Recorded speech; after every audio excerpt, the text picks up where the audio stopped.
Good afternoon, everyone. Thank you for joining us for the second session in the Elliott Room. The notion of responsible AI has become obviously an increasingly big part of the discourse around the deployment of AI systems over the past couple of years. We've seen this as a theme that's cropped up at the Bletchley Summit about 14 months ago, and it's continued over the past few days at summits in Paris. I mentioned at the start of the previous session some focus grouping that my company Milltown had conducted into the notion of responsible AI. We actually found that public perceptions of AI were heavily influenced by perceptions of broader technology companies, the major tech companies in particular, and that when trying to define what notions of responsibility are, we found that informed members of the public analogized from tech policy debates that they are already familiar with. They speak to topics like privacy, online safety, content moderation, child protection, some of those types of debates. They seem to want the AI developers to follow some of these parameters that have been set down in these earlier debates. But I think an interesting question is, whose definition of responsibility are we following? Is the perspective on responsibility sufficiently international or diversified? Is it sufficiently global? And as we're seeing over the past few weeks, that the principles of tech policy, maybe starting to be slightly unwritten and unwound in the face of government change. Do we need to be thinking about new conceptual frameworks when advancing what AI responsibility looks like, and how to sort of think about, new conceptual frameworks for advancing AI that benefits humanity? So I'm very excited to welcome this panel to cover off some of these issues, to take a broader look at specific examples of responsible AI from Africa, Asia, and Latin America, and to explore how international collaboration can create new ways of thinking about responsibility. Very august panel here with me. Please join me in welcoming Professor Dame Wendy Hall, Nima Elvi, Nora McIntyre, Dr. Eva Navarro López, and Dr. Nayana Prakash for a session that's moderated by Professor Gina Neff. Thank you.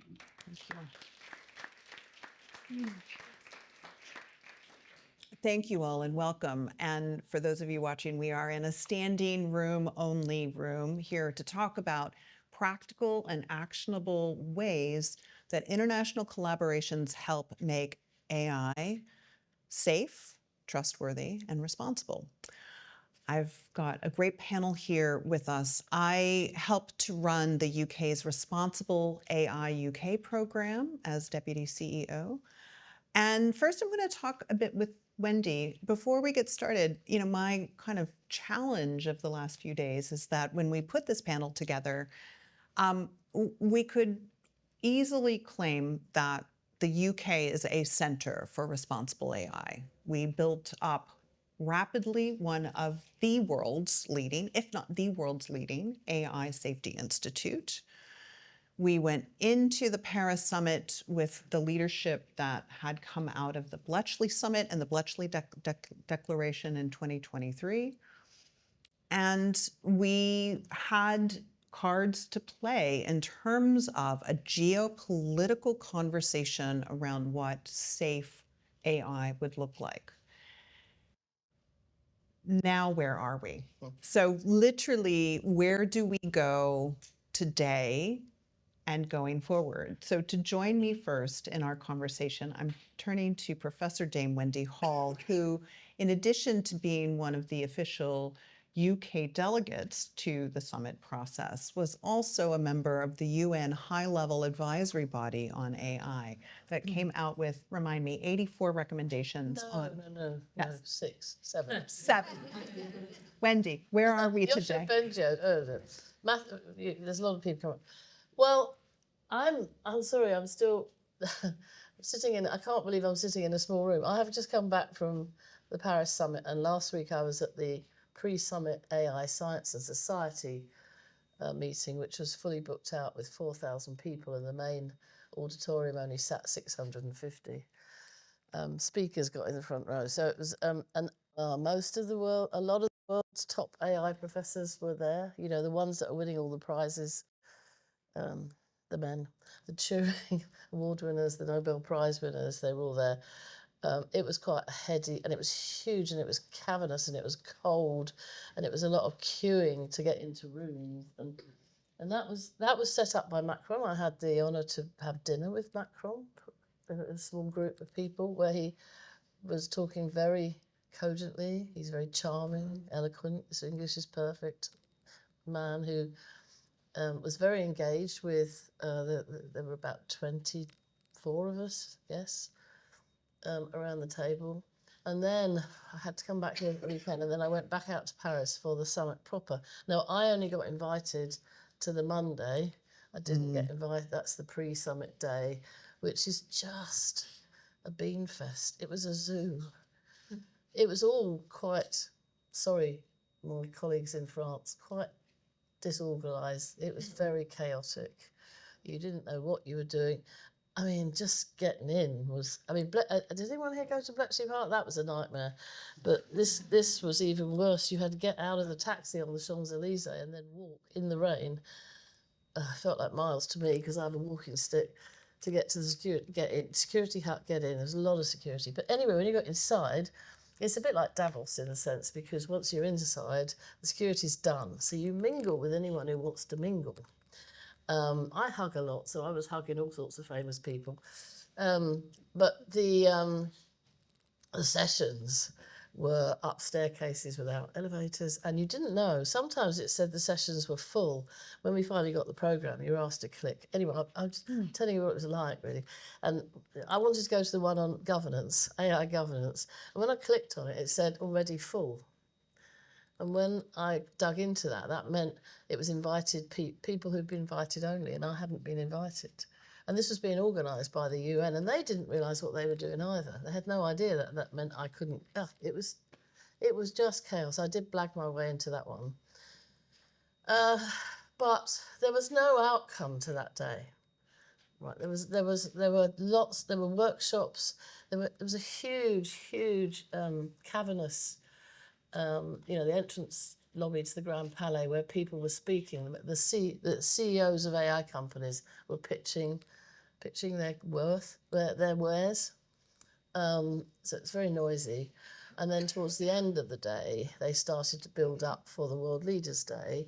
And Sundar Pichai from Google, he came up and did his grand piece. I didn't see Sam Altman that day, although I know he was there yesterday. Macron did something then again. And of course, yesterday, I mean, this is really important context, I'm sorry, but yesterday, of course, the EU announced another major tranche of money into AI. And on Monday, Macron announced the money that France is putting in, and they're racking up the billions. It was a very EU-France dominated summit, but then you could say Bletchley Park was a very UK dominated summit. So, and I assume next year in India will be very India dominated. And anyway, so there was no real outcome other than networking from the Monday. And then none of us saw the communique. That was all behind closed, but my government sources were telling me, be prepared to be shocked. And then I started hearing, in fact, from the journalists, the rumours that we weren't going to sign, the US wasn't going to sign, and in fact, Israel didn't sign. But nobody's really talking about Israel. Someone here had an idea of why it might be Israel didn't. I don't know officially why Israel didn't sign, but I do know that. I expect you saw J.D. Vance last night in a rather scary speech. Trump has already disbanded the US Safety Institute, doesn't want any regulation, no holds barred to development, wants to beat the Chinese, doesn't care about the EU, quite honestly. And just ignore, not interested in their AI Act. And because actually we're in a way, we have an interesting balance between those positions, because we're not going to adhere ourselves to the AI Act, but we have a pro-innovation stance on regulation, which I quite like. And we are a bit of soft power in the middle of all this. But the reasons, and I'll shut up for a minute, the reasons we didn't sign, I thought, why haven't we signed? And the rumour going around was just because we wanted to support the US and not fall out with Trump. I am told categorically by my friends in government, it wasn't the case. We were not just not signing because we didn't want to fall out with Trump. There was some it was what wasn't in the declaration that we were objecting to. One was there was nothing about global policy dialogue at all it was all about people working together to do quite. I mean, if you read the communique, the declaration, it's all platitudes. Right? There's no real action. It's just let's all do good things. So the UK was saying there's nothing about how we pull all this together globally, which is what, of course, we called for in the UN report. I don't know if they were picking up on that or not.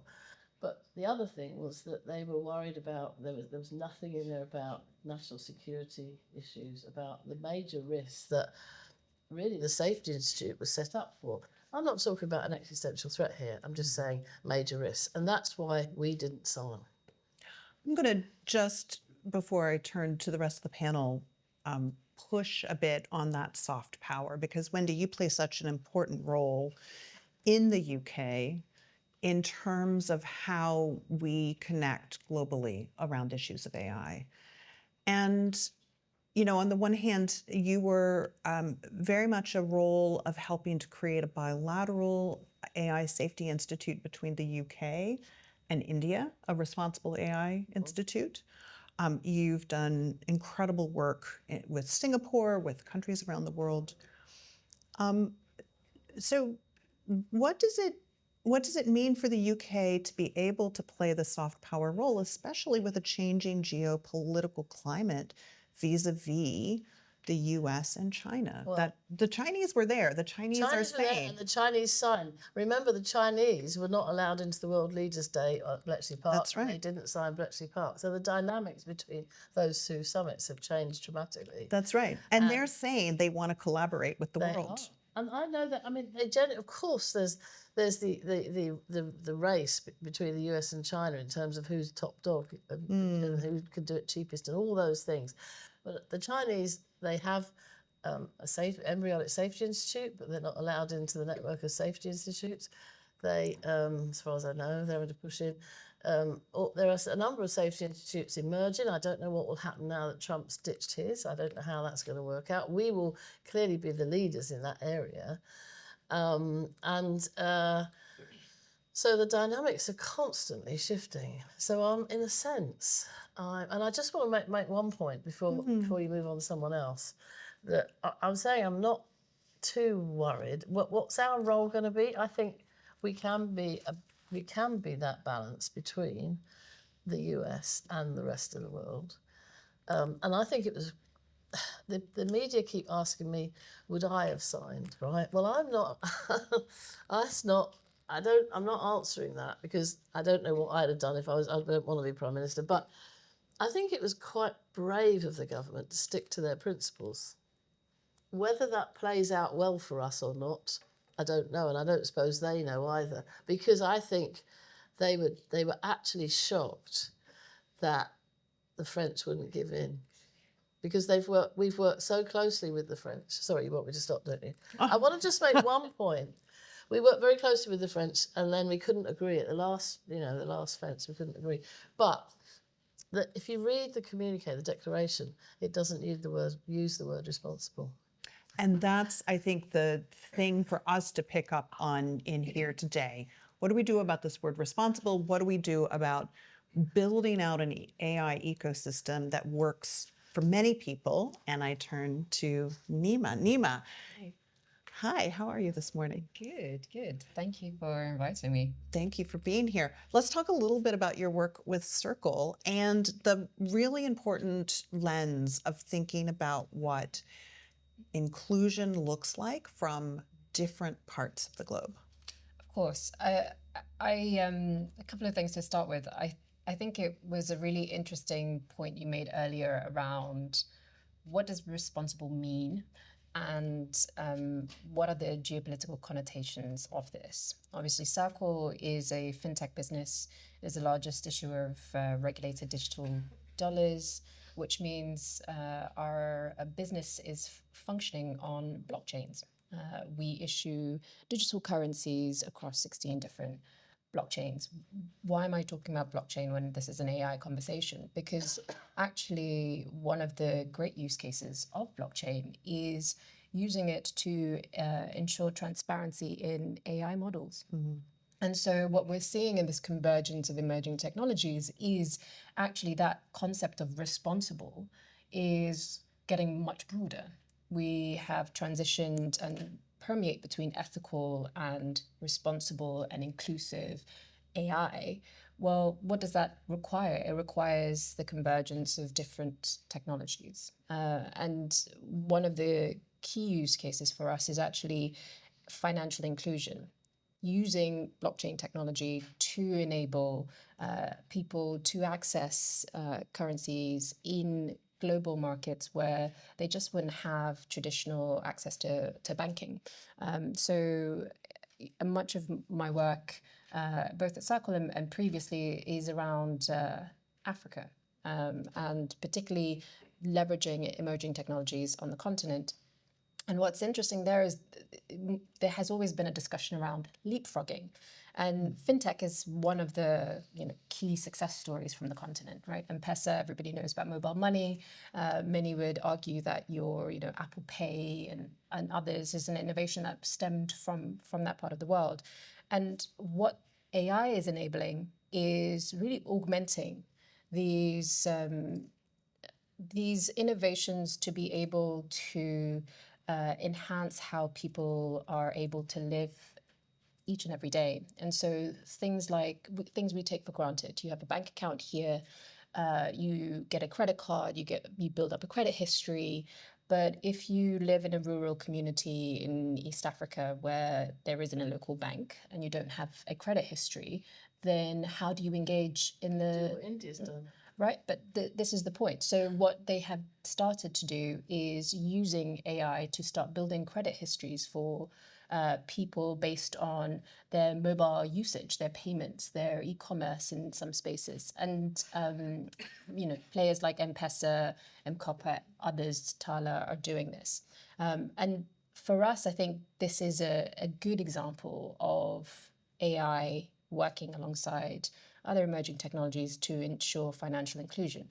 Having said that, there are also significant challenges, right? The African Union only in 2024 had established its continent-wide AI strategy. Prior to that, only 7 African nations had a national AI policy. As far as I understand, none of them had been implemented. And the stats go on. If you look at African languages, only 0.02% are reflected in the internet today and informing AI training models. And so there is a real opportunity for us in our discussion around what is responsible AI to talk about where there are gaps that need to be addressed. And so there are some positive trends at the same time. So Rwanda, for example, is hosting the first global AI summit in Africa in April to talk about these issues, to talk about how do we ensure that there is governance of AI across the continent. How do we actually breathe life into the African Union's continental AI strategy? How do we ensure that facilitating cross-border trade can be augmented by ensuring consistent payment systems for cross-border payments, like the Pan-African payment system, PAPS network, developed by FREng Bank. So what we're seeing is that there are some exciting innovations that have been developing over the course of the last 5 to 10 years. But in places like Sub-Saharan Africa in particular, there is still a bit of a disconnect in making sure that the governance structures are in place, that this is ensuring that Africans are also able to compete.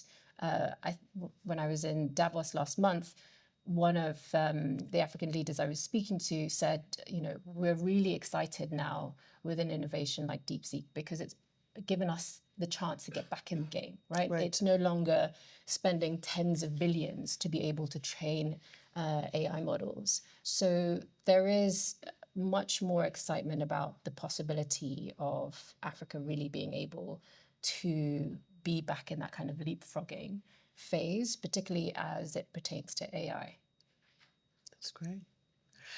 Nora, if I can come to you, you're thinking in terms of the relationships around research and how we can really think differently about the questions that we raise. you're leading a project on online learning developed with sub-Saharan African researchers and institutions. Tell us a little bit more about what you're finding out there. Yeah, so I'm an associate professor in educational innovation, and I'm leading the Responsible AI project on equitable online learning that's AI powered, with a focus on sub-Saharan Africa. And in that space, it's focused on education, so it's all about knowledge transmission. But first, we need to think about knowledge creation.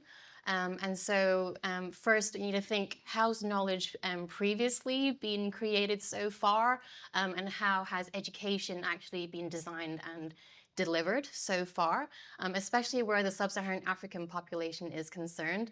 It's very much top-down, you parachute in, and also the way we regard knowledge and academic practice historically it's very colonial, it's very Eurocentric, and even the way we measure learning and measure success in student experiences and access and engagement, that's very European in the way we think about what that should look like. There is no regard that cultural values and experiences might have any difference, and there's definitely no regard historically until very recently as to what the local stakeholders actually really need. So the project is about how knowledge creation should really happen, how really you need to take on the local values and local philosophies, and also conduct research and generate new knowledge in a way that is locally driven.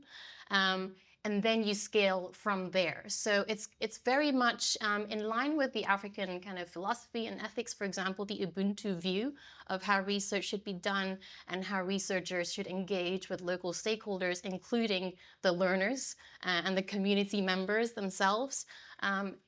It's not objectivity first. It's not, let me tell you as an academic what we should be doing, as a kind of experienced educational psychologist, how you should be learning and teaching. It's how really do you learn, and what really helps you to learn, and what do you want to learn, and what do you need to learn. And so rather than prioritizing objectivity when we create new knowledge and create knowledge that actually is relevant, you need to actually build subjectivity, and you actually need to build trust. So you start with the relationship with the people you're trying to serve when you want to transmit knowledge that actually makes a difference. And if AI powers this kind of knowledge, then really it is powering something that will transform the way we engage with knowledge and the way knowledge actually can make a difference at a large global level, and especially at the sub-Saharan African level. Okay. Great. Yes. Ava, you have so much interesting work vis-a-vis this topic on international collaborations for responsibility in AI, and I almost don't know where to start. Ava, you're both based in the U.S., but you're now at Manchester these days. And the work that you're doing around both bringing gender and international understanding of women algorithmically is incredibly important. Maybe you can start and teach us a little bit about your work with. Thank you, Gina, for inviting me. Yes, so I come here with two hats, the hat of the AI professor and the hat of AI activism. But mainly as a scientist, I think so that we are not raising, and after listening to Wendy, we are not raising the right questions that as scientists and AI scientists we should raise. So who has decided that this is the future of AI? Who? By whom? For whom? What for? This is a very small part of artificial intelligence. As a researcher in artificial intelligence, why this little small part is amplified in this manner? It's not a science anymore. It's not a technology anymore. What is it? Social control? What is it? An ideology? What is it? People from companies that haven't been elected anywhere, they are not scientists, etc., they are saying governments what to do. So from the viewpoint of an AI scientist, I very much doubt that all this technology has any intelligence, or even that it is AI. So this is the part of the scientist. And then is the part of an AI activist, I would say, talking about responsible AI is a contradiction by itself about this technology, because if a technology is all about mitigating risks, then it is the wrong technology. So we need to find alternatives, and there are many alternatives, and there are a lot of, but again, why this? But in the part of activism, so I am involved in many different projects. I'm going to highlight 3 that I love. One of them, I am part of the international panel on the information environment. This is the real definition of what international collaboration is. It is a consortium of more than 400, I call it dreamers, expert scientists in more than 66 countries. And our goal is to fight against algorithmic manipulation, bias, misinformation, disinformation, all of this. But so we divide our work in different panels. And for example, yesterday in Paris, it was presented a new panel that it is in my heart, that it is artificial intelligence for economic inclusion. We have other panel about governance of AI, child protection and social media, all these topics. Climate change too is key. All these topics, we need to come all together to solve this. This is one thing, one project that it is amazing for me. The second project that I currently I love it is a project that is supported by the government of Catalonia and in Barcelona with money from the European Union. Is the project Gender Music Tech. And in November, we launched a global manifesto, which is the Music Gender Metadata Manifesto. So haven't you asked yourself why there are so few women, female artists recommended by digital music platforms? I mean, we are not surprised by this because society is like this. If you go to music festivals, there are not as many women as men. But okay, but it's a problem. So we have detected that this can be solved very easily. So the music industry in the past 20 years has developed standards for data, metadata, which is the information about the data. In this data, we don't have gender metadata. So we are making a global manifesto. If you put the gender there, then we can work with the algorithm and improve the algorithms to not to perpetuate this gender bias in AI and in society. So we presented this manifesto in Milano in a big conference, music conference, and we are trying to present all of this in music festivals. We are working with many associations of women. And the third project that it is in my heart, and it is the community that has changed my life, is Tecnolatinas. We founded Tecnolatinas during the pandemic. So this is the real example of an international collaboration with a focus on America. I say always my America, Latin America.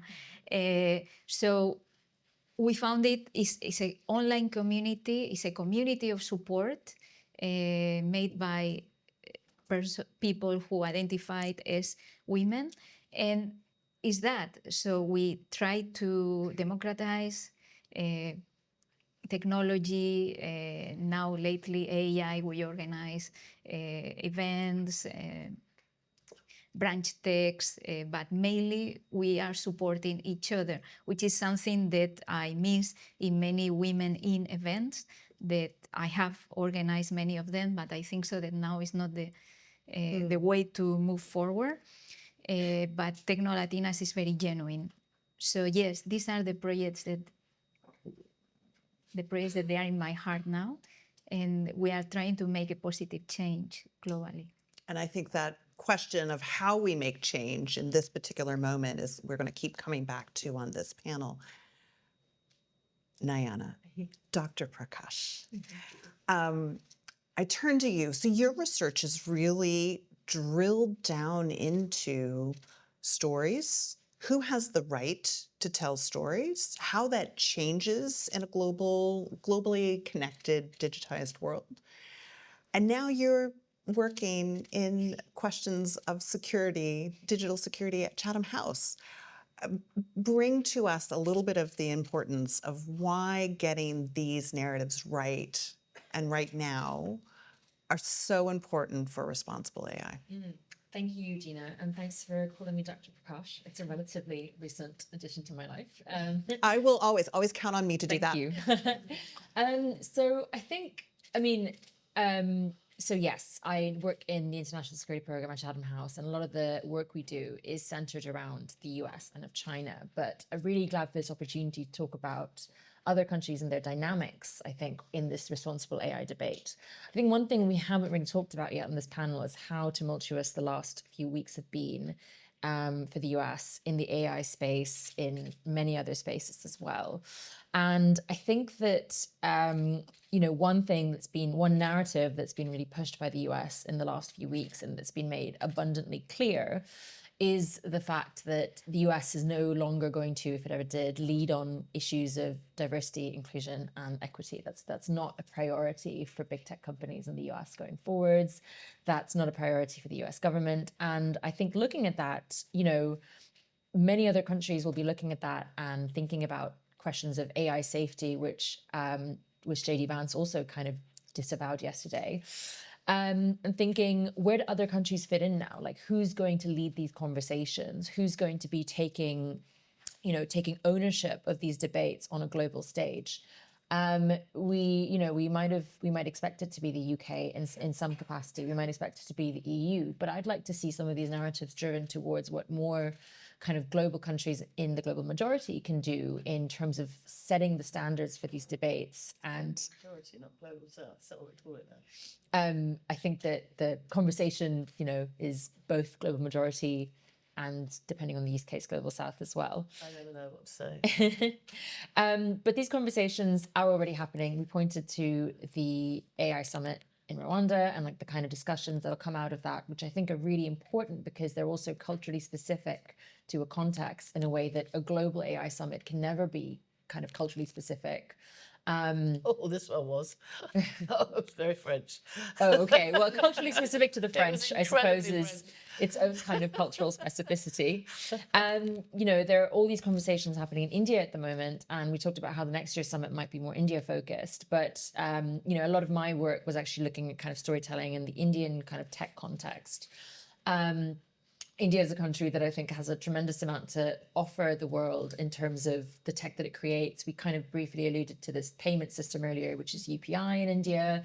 And I think that there's more scope now for culturally specific and country-specific forms of AI leadership. But there's also, I think, a chance for other countries to offer kind of some leadership on what AI safety means.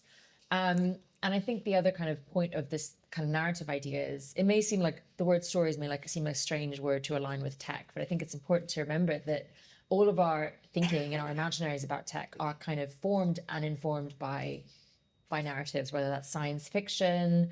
Some of our fears are also definitely informed by AI fiction as well.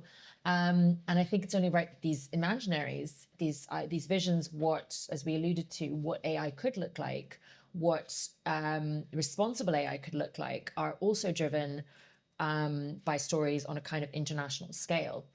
And I think the other thing in these narratives is that when we see collaboration, we often see it as a global north country with a country in the global majority of the global south. We say the US pairing with India, the US pairing with a country in Africa.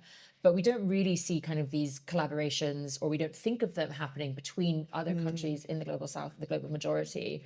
And we tend not to center the global south country as the dominant partner or the important partner in this. And I think that's something that maybe there's scope to change now, because it's clear that the US's role in this equation will be very different going forward. I'm going to do a round before we open it up to conversation with people in the room. But, so I want to connect two kinds of things that I heard pre-summit, a working session thinking about how do we move from a story about responsible AI development that is tapping into an idea of a race. And if we use this race metaphor, then they're winners or winner and lots of losers. How do we move to something where we talk about building, right? We're building a future. We're building a good future.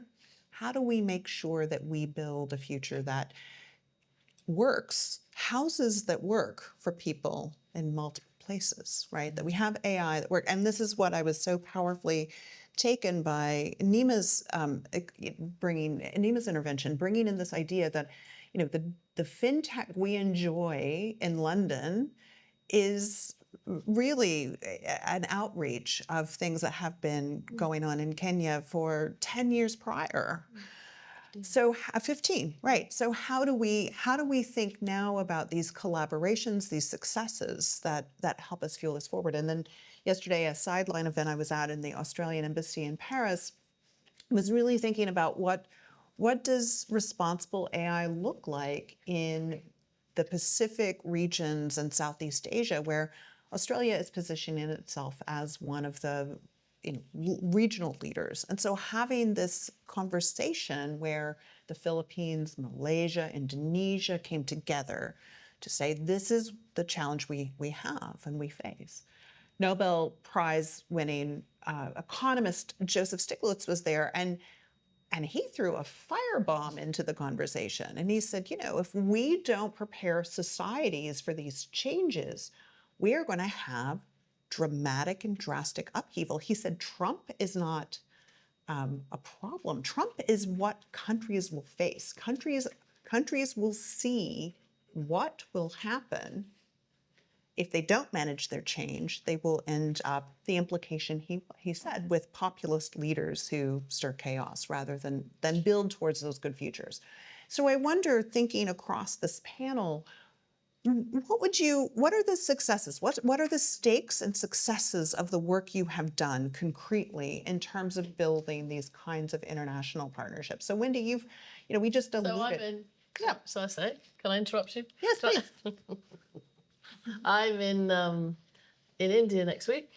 There's I didn't realise till last night. It's called a conference that's organised by Infosys and the British High Commission, and it's actually called Responsible AI. They finally put the programme up on the web. It's all about responsible AI. I'm there with some of the movers and shakers in India, and that's what they're calling what they're doing at the moment. Right. And I'm in. You talked about the collaborative arrangement that we're trying, that they're going to hopefully fund between the UK and India to do responsible AI work. But I want to just pick up on, I'm in awe of what India's done with the Aadhaar number and the digital public infrastructure. And I know it's harder across federated countries, like in Africa, and India is one country, and they have autocratic tendencies. But that's a joke. You're supposed to laugh at these. But it's not a joke really, but it's potentially one. Yeah. But what they've done is quite amazing, and that was what enabled them to pay people in COVID. Everyone in India has a bank account, and I was going through convolutions yesterday to try and pay BA for a flight I'm trying to take to New York, and the credit card company and their system and the banks kept getting in the way, and they wouldn't verify things.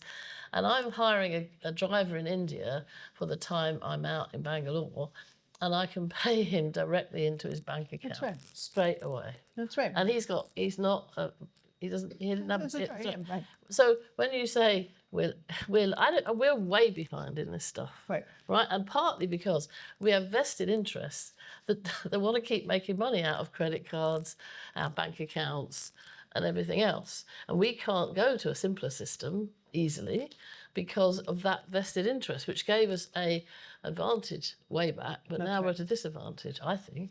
So there are lessons to be learned, but we're not going to learn those lessons unless we're listening, right? Unless we're at the table. Any concrete solutions that you want to, successes, Nima? Just to build on what Wendy was saying, but I think that's the beauty of being able to understand what gaps are, what challenges are, and addressing them when there are sensible solutions coming from other parts of the world. I think what we are now seeing is global majority, global south, however we frame it today, that smart ideas can permeate. It just takes a bit more time in a very regulatory complex environments that are the UK, the EU, and the US. Now, that is partly Japan and Korea. right. And so even in innovations and in my business circle as stable coins, right? Digitizing the dollar, digitizing a euro to be able to pay you the way that you have settlement finality, like as though it was sending an email.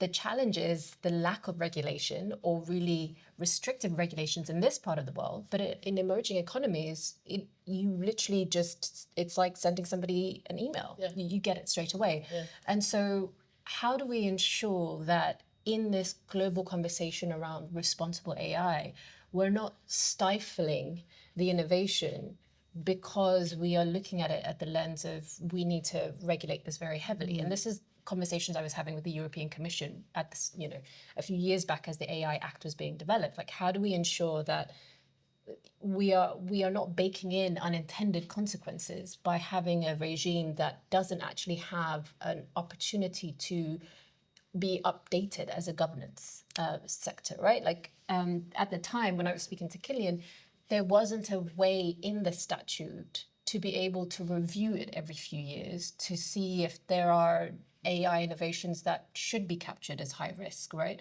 Whether it is informing, embedding gender bias or other activities, right? AI notification tools. This is work that we used to do previously in a prior role. And so the successes for me is actually the step back that the US has taken in this space has enabled emerging economies to step forward, right?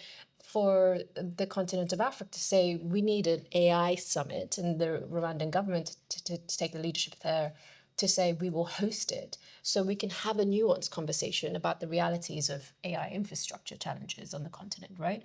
Energy was going to be a big issue, and now there's a new way of thinking about this because of DeepSeek and how much resourcing you need to be able to train AI models. So for me, the success is actually the fact that this can now actually be a bit more of an inclusive conversation as we talk about AI innovation. It isn't just the data gets exported from emerging economies to feed AI models being developed by advanced economies, but this can actually perhaps become more of an equilibrium. And I think that in some senses to me is where we see success in blockchain technologies development versus AI technology.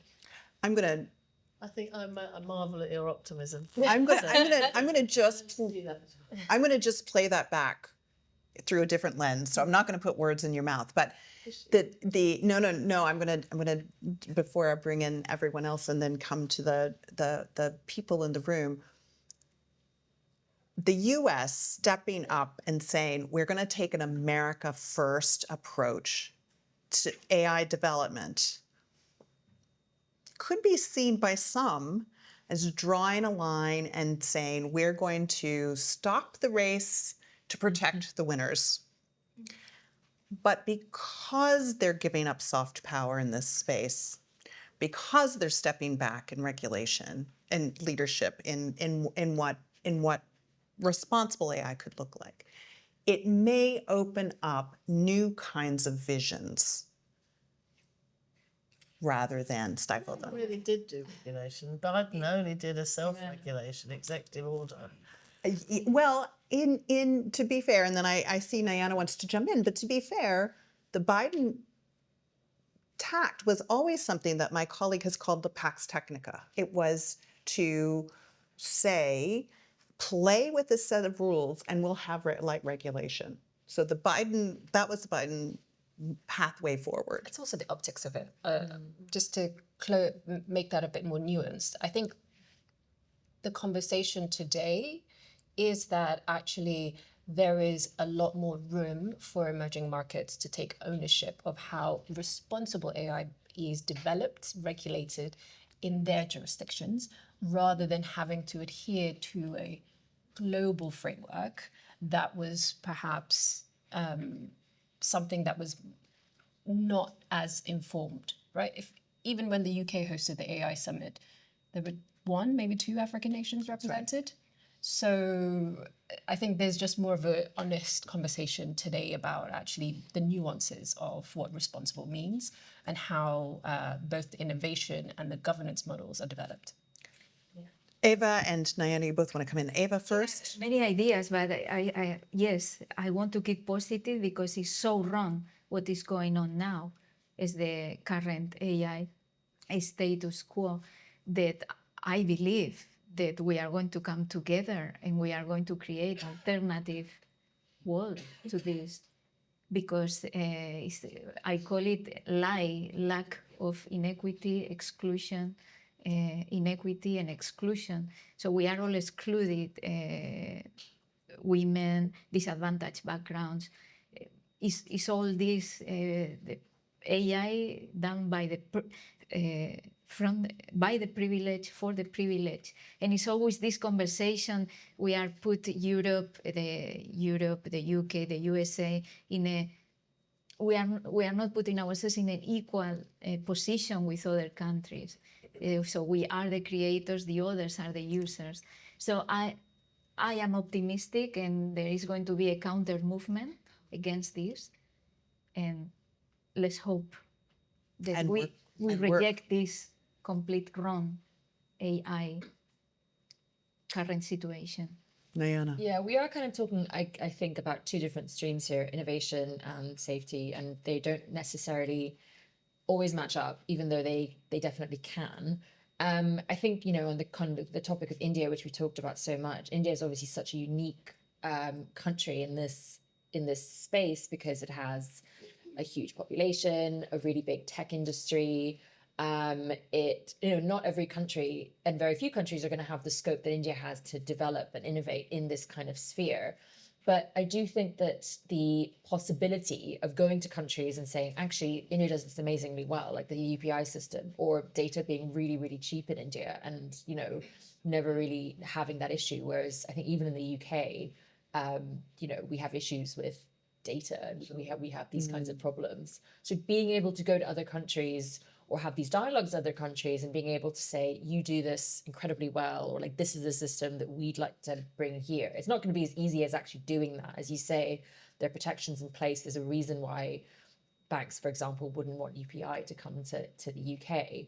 But that kind of dialogue starting or happening, and it not just being, oh, we want the innovation landscape that the US has, is, I think, really interesting. I don't know if I'd go as far as saying it's great that the US haven't signed up for all this kind of stuff, but I do think there is maybe an element, to put optimistically, of a little bit of oxygen kind of returning to the room for other countries. I think as we're talking about returning to the room, I'm cueing your questions. I will say one of the things we've done at Responsible AI UK is to ensure that we are connecting the UK's Responsible AI community with a global conversation, in part because we know that we will get to the solutions that the world needs only through these kinds of dialogues. I saw a first question here, and we have microphones, please. Tony Czerniecki, Sustensis. I wonder whether we are discussing AI safety at the proper level. After all, in Paris, the summit was about AI safety, global AI safety, and just mentioned that. Sorry. Well, we forget that the pace of AI advancement is exponential. Think about AGI emerging within the few years, say 2 or 3 years at most. I define it as an entity which will outsmart humans, and that will be enough to control us. Now, we will probably refer to that AI safety in global sense when it starts being felt as a global pain. I doubt that what happened in Paris is a good indicator that we are sensible enough to get together rather than fighting each other. Let's take, that's good. So a question about the level that we're having the conversation on. Let's take a couple of questions and we'll have the panel address. Yeah, I'm Rima Patel. I used to be at the Ada Lovelace Institute and various other bodies. At the moment, I'm really interested in global climate collaboration. That's an area I'm working in a lot. And so my immediate reaction to this issue or this area is, are we trying to reinvent the wheel here? So, for instance, the climate conversation, I see the AI conversation as being where the climate conversation might have been at 10, 15 years ago, and where it seems that we didn't really have a sort of structured international dialogue about things like the standards and the targets that are legally binding that we are aiming at. And obviously we got to that place with COP30, where nations had to sign up to legal targets. Is that something that we should be considering? That's a question I've got. So if bias and discrimination is an issue, is that something that nation states should be exploring meeting targets around? So are we reinventing the wheel, Right. and should we consider targets? And there was another question here. Let's take that and then I'll turn it to the panel. My name's Finlay Brereton. I work for a risk management company, D&V. My question is, what is the risk of introducing bias or issues into society that didn't previously exist when we try and address bias in AI systems? Right. The hard work of bias addressing. So we've got questions on what level we're having the conversation internationally, how we're working to international standards, and the hard question of bias. I'm going to turn bias over to Ava, who's been working on some of this work. Do you want to take that Yes, question? This type of AI, again, a small part of AI theory, data-driven AI is based on data. So data collected from society that is full of bias. I mean, it's not that AI is biased because of the data that has produced society, because society is racist, misogynist, etc., etc. So how can we eliminate? I always say we will eliminate the bias in algorithms when we transform our society. There is not other solution. Education, raising awareness, changing society. And then as a cascading effect, me that I work with complex systems, there will be a self-organization and we will transform society and algorithms. But then for algorithms, yes, until we don't change society, so we need to work on, it is a work on how, what is the data that we collect, and also how is not going to be biased if there are not so many women in AI. We are less than 20% in the world working. And if you add adjectives, okay, we are talking about white women, but if you add adjectives, for example, women of color, they are probably 2% working in AI, and in companies and in universities. So it is a very, and also the world of tech is very brutalized, like academia. So it's a cocktail of bias everywhere. We need to transform the system, and we will transform the algorithms. Wendy, can I turn to you on this question of the level of conversation we're having about safety? Yeah, I just wanted to say that the Paris summit did not focus on safety. It did not. I thought you said that it did. Should have. Oh, I didn't hear. Yes, okay. And that's what one of the reasons the UK didn't sign. I felt it was, and I've been messaging people to try and get their ideas about why we didn't sign, why others didn't sign. I'm not just doing my email. And I just got a message through saying how very French and EU focused the summit was, and I think in a way that's, next year it'll be India focused, and Macron and I mean they aren't developing safety institutes in the way we have, and so. And possibly they didn't put that in the declaration because they didn't want to upset Trump too much. And I think that's part of the problem here, that there just wasn't any discussion about safety in Paris. That Macron didn't use the GPI as the global center for AI safety. We're going to need to get to another question. Yeah. But that is certainly something to put a pin in. Are there other questions in the room? We have a question here in the front. Thanks. Just touching on the big Trump question. It feels like it's one thing for the don't know if the mic's working. It's one thing for the US to have laissez-faire regulation, that's fine, but how do we move forward now that we're seeing veiled and not so veiled threats that if you regulate US companies, then there will be sort of hostile economic consequences? That's a question that's in my mind, and it sort of touches on a lot of this that we've been talking about, but maybe it makes some more space. But yeah, I don't know, how do we deal with that challenging problem? Well, I think the EU was trying to stop Trump bringing in tariffs generally. They were trying not to upset him or the US any more than they had to.